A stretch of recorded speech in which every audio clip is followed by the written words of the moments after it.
नमस्कार, मैं हूं पवन त्यागी। ममता बनर्जी ने जब से कांग्रेस को बाहर से समर्थन देने का फैसला किया और उसने कहा कि इंडिया अलायंस को मैं बाहर से समर्थन दूंगी, उसके बाद से अधीर रंजन चौधरी जो विपक्ष के नेता हैं और कांग्रेस के सांसद हैं, वो विरोध में उतर गए और उन्होंने कहा हमारा एक वैचारिक मतभेद है और हम जिस तरह से ये बाहर से समर्थन देने की बात दीदी कर रही हैं, इसका मैं समर्थन नहीं करता, क्योंकि इंडिया अलायंस में अगर उनको शामिल होना था तो पहले होती। जिस तरह से वो अब बातें कर रही हैं, जिस तरह की चीज़ें वो बोल रही है, उसको देखते हुए हमें लगता है कि हमें ममता बनर्जी से दूरी बनाकर रखना चाहिए। हालांकि वो ये भी कहते हैं कि जिस तरह की बातें वो चल रही हैं, ये इस सब के पीछे मल्लिकार्जुन खड़गे है और इसी के कारण आपको बता दूं कि जो वेस्ट बंगाल का कांग्रेस का कार्यकर्ता है, वो मल्लिकार्जुन खड़गे के विरोध में आ गया है।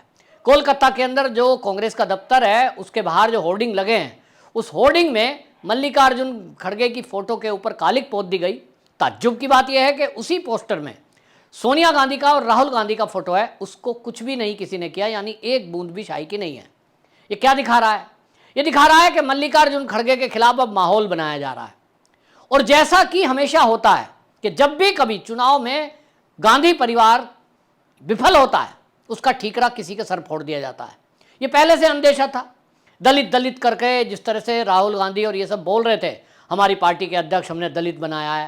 ये क्यों बनाया है? क्योंकि बलि का बकरा बनाया जा सके, क्योंकि फिर से एक बार राहुल गांधी को पार्टी का अध्यक्ष बनाया जा सके। बिल्कुल साफ वही स्क्रिप्ट लिखी जा रही है। जिस तरह से अधीर रंजन चौधरी का बयान आया, कांग्रेस के अंदर आक्रोश है। अधीर रंजन चौधरी के भी बारे में ये बोला जा रहा है कि वो तो जी बीजेपी की भाषा बोल रहे हैं या इस तरह की पार्टी लाइन से हटकर बातें बोल रहे हैं। भाई, उनके पास रास्ता क्या है? आप एक इंडी गठबंधन बनाते हैं, उस इंडी गठबंधन में उन्हीं लोगों को शामिल करते हैं जो कभी कांग्रेस को गाली दिया करते थे, चाहे वो केजरीवाल हो आम आदमी पार्टी के, चाहे वो एनसीपी के शरद पवार हो और चाहे ममता बनर्जी हो।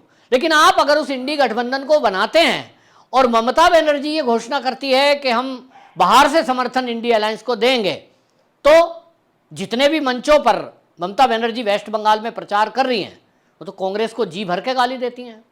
वो कहती हैं कि साहब कांग्रेस और ये जो वामपंथी हैं, इनको वोट मत दो, ये तो बीजेपी को मदद कर रहे हैं। तो भाई, एक अधीर रंजन चौधरी, जो आप सोचिए कि लोकसभा के अंदर विपक्ष के नेता हैं और कांग्रेस के लिए जी जान से काम कर रहे हैं वेस्ट बंगाल में, यदि उनको कोई बीजेपी का एजेंट कह देगा, वो कैसे महसूस करेंगे?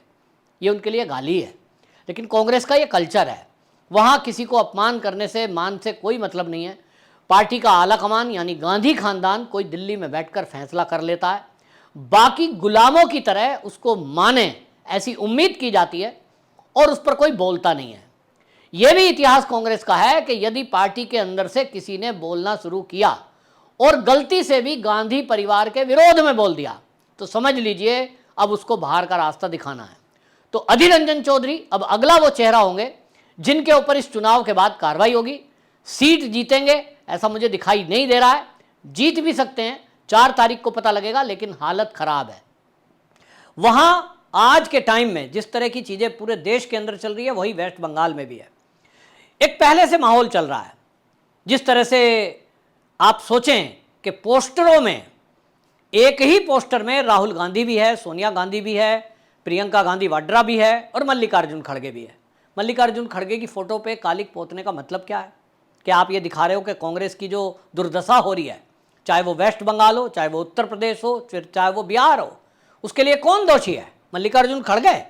मल्लिकार्जुन खड़गे को अभी जुम्मा 2 दिन पार्टी का अध्यक्ष बने हुआ है और उनकी हालत जो है, उन्होंने खुद बयान कई मंचों पर की है। वो मंच पे खड़े होते हैं तो कहते हैं साहब मुझे तो धकियाते रहते हैं लोग, मेरी तो कोई सुनता नहीं। आपको क्या लगता है? आप में से जो हमारे दर्शक हैं, ये वो बताएं कि उनको लगता है कि मल्लिकार्जुन खड़गे ने ही सारे टिकट वितरण किए होंगे, मल्लिकार्जुन खड़गे ही तय करते होंगे कौन पार्टी का प्रचार कहां करेगा? भाई, दिखाई क्या दे रहा है? दिखाई तो ये दे रहा है कि राहुल गांधी जो तय करें सो करें। राहुल गांधी ही जो तय करें, वो प्रियंका गांधी वाड्रा भी उसकी नहीं चलती है। आपने देखा ना, वायनाड से चुनाव लड़ लिए, वायनाड में स्थिति है कि राहुल गांधी जीत रहे हैं, उसके बावजूद भी रायबरेली चाहते तो वो प्रियंका गांधी वाड्रा को लड़वा सकते थे, परंपरागत सीट है। और जिस तरह से उनकी माताजी ये कह रही थी कि मैं अपना बेटा को लोगों को सौंप रही हूँ रायबरेली के मेरे परिवारजनों, भाई ऐसे प्रियंका गांधी को भी कह देती। आजकल तो बेटियों का जमाना है, पब्लिक में आके बोलती कि मेरा बेटा तो वायनाड से टिकट लड़ लिया है, उसको तो पब्लिक ने वहां पसंद किया, कुछ भी बोल देती और कहती भाई मैं अपने आप को बेटी सौंप रही हूं, अब इसको भी ध्यान रखो। शायद 2 सीटें हो जाती, लेकिन पार्टी के अंदर जो गुटबाजी है, जिसका जिक्र आपको बता दूं पिछले दिनों प्रमोद किस्नम ने किया, जिसका जिक्र जो है कई ऐसे नेताओं ने जिन्होंने कांग्रेस हाल ही में छोड़ी है, उन सब ने जो जिक्र किए हैं, उन सबका कहना यही है कि यहाँ जो गुटबाजी है, उस गुटबाजी के चलते यहाँ एक तरफ राहुल गांधी, एक तरफ प्रियंका गांधी वाड्रा, एक तरफ सोनिया गांधी, एक तरफ मल्लिकार्जुन खड़गे और एक गुट केसी वेणुगोपाल का। अब इस सब परिवेश में आप देखिए कि आज के जो सर्वे हैं वो ये कह रहे हैं कि कांग्रेस की हालत इस बार सबसे निचले स्तर पर रहनी है। और मैं बार बार इस बात को बताता हूं, मेरे जो पत्रकार मित्र हैं उनके जरिए जो मेरे पास पूरे भारत की रिपोर्ट है, कांग्रेस 50 का आंकड़ा पार नहीं करेगी। मेरी हर वीडियो में मैं बोलता हूं, आप नोट कर लो, 40 और 30 इसके बीच के रहने वाली है, 35 हो सकती है, 38 हो सकती है, मैक्सिमम 40। और ये जो होगा ये किसकी वजह से होगा? भाई भारत जोड़ो यात्रा किसने तय की? राहुल गांधी ने। किसका फैसला था कि जो मैनिफेस्टो बनेगा, उस मैनिफेस्टो में किसने कहा था कि आप वो मैनिफेस्टो बनाओ जैसा मोदी जी कहते हैं कि वो है जो मुस्लिम लीग का मैनिफेस्टो है। तो भैया किसने कहा था आपको उस तरह का मैनिफेस्टो बनाने के लिए? मैनिफेस्टो में कांग्रेस ये भी ध्यान रख सकती थी, इस देश के जो बहुसंख्यक है अगर उसका ध्यान रखते हुए ये वो कहती कि भैया राम मंदिर जो है वो सुप्रीम कोर्ट के आदेश के बाद बना, कृष्ण जन्मभूमि में जब वहां मंदिर भव्य बनेगा उसके लिए हम भी सहयोग देंगे। क्या दिक्कत थी? दे सकते थे। कुछ हिंदुओं में जाति पर बांटने का काम तो राहुल गांधी कर रहे हैं। हम आए तो जातिगत गणना कराएंगे, हम आए तो एक्सरे कराएंगे, हम आए तो जिनके बच्चे ज्यादा हैं उनको प्रॉपर्टी देंगे। भैया ये इसको उल्टा भी कर सकते थे, लेकिन बहुसंख्यक समाज की चिंता नहीं है। आज दुर्दशा हो रही है। आप केवल देश के 25% वोटरों के ऊपर ये सोचेंगे कि आपको सत्ता में ले आएंगे, तो ये एक मूर्खता है, अभ्रम है। और इसी के लिए मल्लिकार्जुन खड़गे से अगर पूछ ले कोई, भैया उनकी चलती है क्या? ये मुद्दे किसने तय किए?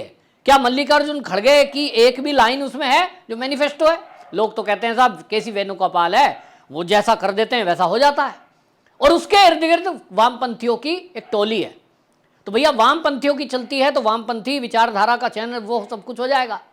और इसीलिए इस बार चुनाव में आप देखेंगे कि जब रिजल्ट आएगा 4 जून को, उसके बाद क्या होगा? कांग्रेस 50 नहीं छू पाई, कांग्रेस को विपक्षी का पार्टी का तमगा भी नहीं मिला। कौन दोषी है? एक मीटिंग होगी, कहा जाएगा हम जो है एक रिव्यू मीटिंग करेंगे, हम ये पता लगाने की कोशिश करेंगे कि कांग्रेस की ऐसी दुर्दशा क्यों हुई। और ये जो चमचे हैं, ये जो गुलाम हैं, ये क्या रिजल्ट आउट करेंगे पहले से हमको पता है। आप मेरी बात आज नोट कर लो, ये उसमें लिखेंगे, मीडिया में बताएंगे। ये जो हार है इसके लिए मल्लिकार्जुन खड़गे को कहा गया है, उन्होंने हार का ठीकरा मतलब जिम्मेदारी ली है, क्योंकि पार्टी के अध्यक्ष हैं, उन्हीं के कहने से लोगों को टिकट दिया गया था, उन्हीं के कहने से सब कुछ प्रचार हुआ था। लिहाजा मल्लिकार्जुन खड़गे अपने पद से इस्तीफा देते हैं। मल्लिकार्जुन खड़गे इस्तीफा देंगे 5 जून, मेरी तारीख नोट कर लो। और उसके बाद क्या होगा? फिर वही ड्रामा चलेगा। राहुल गांधी जी को सबने मनाया, राहुल गांधी जी मना कर रहे थे, राहुल गांधी तो संन्यास ले रहे थे राजनीति से, लेकिन सबने हाथ पैर जोड़े, पैर पकड़े, ओहो राहुल गांधी जी आप तो महान हो, आप ही देश की यात्रा कर सकते हो, पार्टी को आप ही संभाल सकते हो। फिर राहुल गांधी रूठते रहे, आखिरकार में मान गए और पार्टी का अध्यक्ष पद स्वीकार कर लिया। यहां प्रियंका गांधी वाड्रा का क्या होगा? तो गांधी परिवार से है, लेकिन भाई मेरी एक राय है, मैं इस राय को पहले भी रख चुका हूं। प्रियंका गांधी वाड्रा अगर भाई के चक्कर में रहेगी तो भाई राहुल गांधी तो आगे आने नहीं देगा। प्रियंका गांधी वाड्रा के पास एक चांस है कि उनके समर्थन में कांग्रेस की एक क्रीम अभी भी, जैसे प्रमोद किस्नम है, फिर जैसे गुलाम नबी आज़ाद है, फिर जैसे आनंद शर्मा है, ऐसे बहुत सारे लोग अभी भी प्रियंका गांधी वाड्रा को राहुल गांधी से बेटर समझते हैं।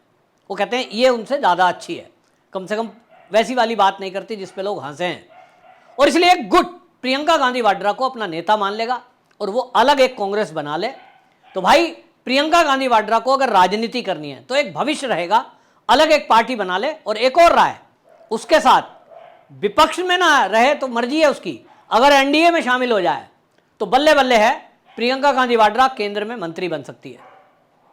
बात कुछ भी हो, लेकिन हाँ, मोदी जी को मैं जानता हूँ, महिलाओं का आदर करते हैं, और भाई हम भी बात करेंगे मोदी जी से, भाई प्रियंका गांधी वाड्रा को जरूर केंद्र में मंत्री बना देना, अगर वो एक अलग पार्टी बनाकर एनडीए में शामिल होने की बात करे। तो मुझे तो उम्मीद है कि मोदी जी महिला के सम्मान में ऐसा कर देंगे, लेकिन प्रियंका गांधी वाड्रा अपना भविष्य देखते हुए ऐसा कर पाएगी, इस पे मुझे शंका है। मेरी राय है, आप लोगों की क्या राय है, अपनी राय भी रखें। वंदे मातरम।